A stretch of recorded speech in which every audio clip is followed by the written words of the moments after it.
Hi everyone, and today I'm going to solve question number 6 from exercise 8.2 class 9th maths quadrilateral 6th chapter question है guys हमारा है ABC is a triangle right angle at C and a line through the midpoint M of a hypotenuse AB parallel to BC and intersect AC at D। तो यहाँ हमारा question कह रहा है कि एक राइट एंगल ट्रायंगल है जिसमें राइट एंगल हमारा 90 पे है, सॉरी सी पे है। सी पे हमारा राइट एंगल है यानी कि 90 डिग्री है। ठीक है, एक लाइन है जो ए बी के मिड पॉइंट एम से होके गुजरती है एंड पैरेलल है बी सी के। ठीक है, एंड ए सी पे इंटरसेक्ट करती है एट डी पॉइंट। तो हमें शो करना है कि जो ये डी पॉइंट है ये भी हमारा मिड पॉइंट है ए सी का। उसके बाद हमें शो करना है एम डी इज़, जो एम डी है ये हमारा परपेंडिकुलर है ए सी पे। और तीसरा शो करना है कि जो ये सी एम है एंड ए एम है या एम ए है ये हाफ है ऑफ ए बी। तो how can we guys show this? So ये 3 पार्ट में सॉल्व होगा क्वेश्चन। पहला पार्ट सॉल्व करते हैं, तो जिसमें हमें सबसे पहले लेना होगा triangle in triangle A B C. तो इस ए बी सी ट्रायंगल में हमें क्या गिवन है? हमें गिवन है कि जो एम है वो मिड पॉइंट है ए बी का, is the mid point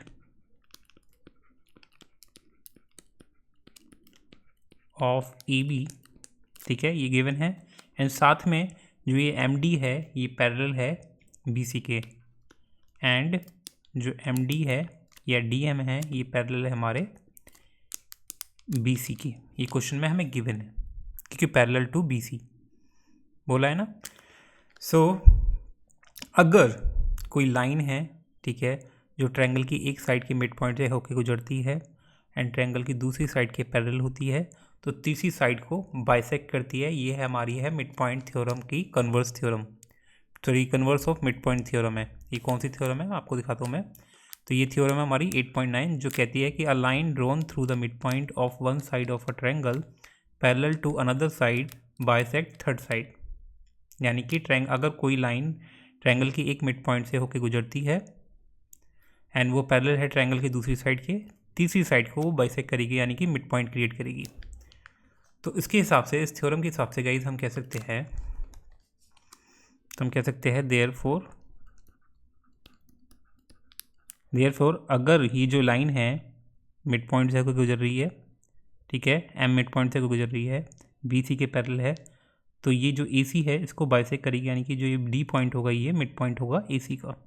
therefore आपको लिखना है D is the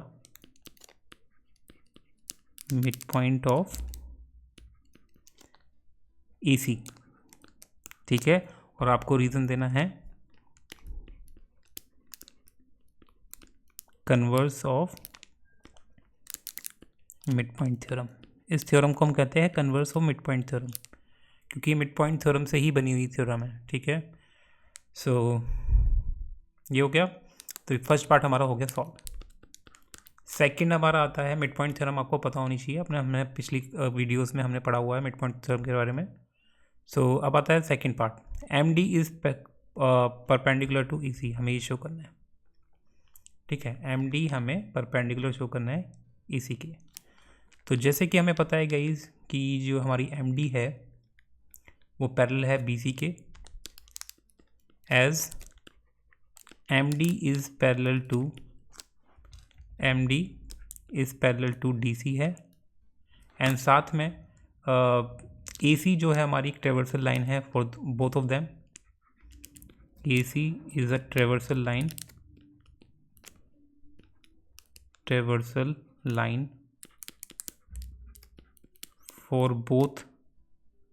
for them। ठीक है, दोनों के लिए ट्रेवर्सल लाइन है क्योंकि दोनों को ये इस तरीके से ही है। ठीक है, ये दोनों लाइन है पैरेलल आपस में और उसको ये जॉइन कर रही है। ठीक है, तो इनके जो बीच के अंदर का एंगल होगा ये दोनों का सम कितना होगा हमारा 180 होगा क्योंकि दोनों लाइन पैरेलल है। ये आपने पहले भी करा होगा क्वेश्चंस। तो इसको कहते हैं हम को इंटीरियर एंगल्स। तो हम कह सकते हैं कि ये वाला जो एंगल है, angle MDC and angle DBCD, इन दोनों का सम कितना होगा हमारा, इन दोनों का सम कितना होगा हमारा 180 होगा। तो हम कह सकते हैं angle MDC plus angle BCD, angle BCD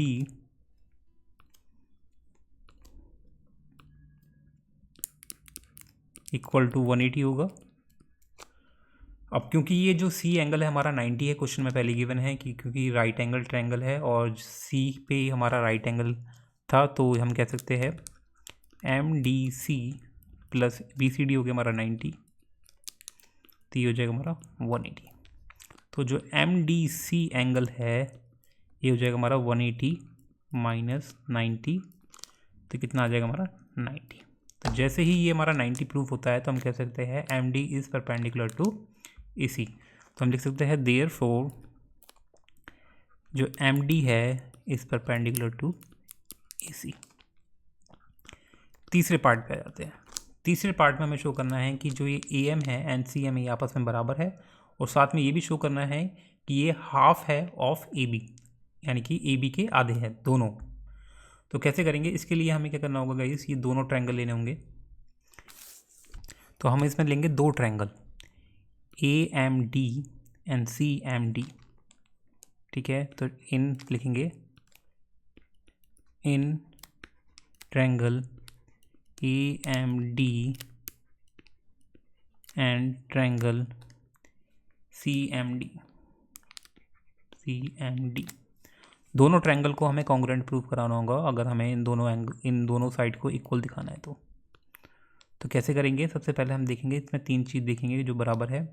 सबसे पहले हमारा इसमें बराबर है AD equal to CD।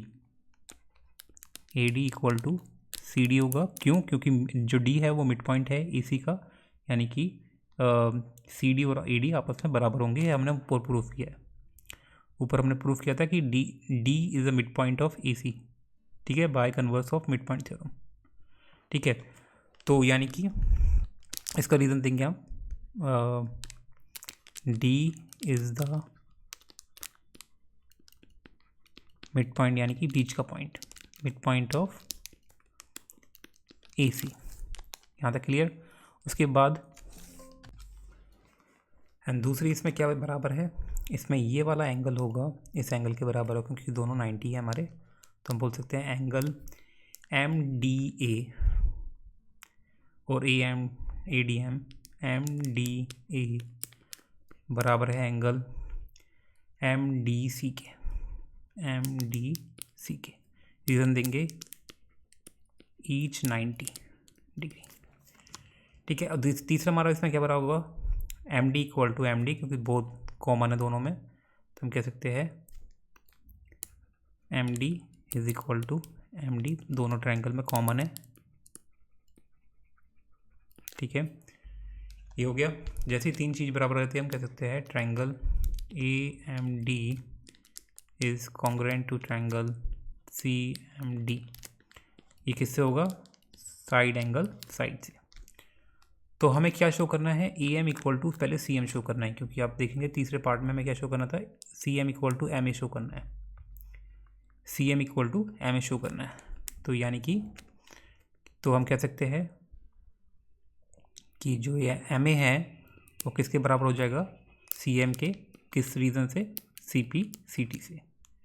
CPCT से हम बराबर कर सकते हैं, क्योंकि congruent corresponding parts of congruent triangle, ये प्रॉपर्टी होती है कॉन्ग्रुएंट ट्रायंगल की, कि अगर कोई दो ट्रायंगल कॉन्ग्रुएंट हो जाते हैं तो उनके कॉरस्पॉन्डिंग पार्ट इक्वल हो जाते हैं, तो साइड हो या एंगल हो, ठीक है। तो ये हो गया हमारा, हमने इसको दोनों को बराबर दिखा दिया। अब क्योंकि M is a mid point of AB, क्योंकि M मिड पॉइंट है AB का, तो हम कह सकते हैं कि जो AM है या MA है वो हाफ है ऑफ AB। तो आपको रीज़न देना है M is the mid point of AB है, तो हम कह सकते हैं कि जो MA है वो आधा होगा AB का। मिड पॉइंट का मतलब क्या होता है, बीच का पॉइंट, ठीक है। And MA is equal to क्या है हमारा, M A is equal to C M है, तो हम कह सकते हैं M A is equal to C M is equal to 1/2 A B, and that is proved, and this is what we had to prove guys. ये हो गया हमारा थर्ड पार्ट भी complete. So this is how you can solve this question guys. Hope you like it. That's the end of the chapter. Subscribe for more video. Till then.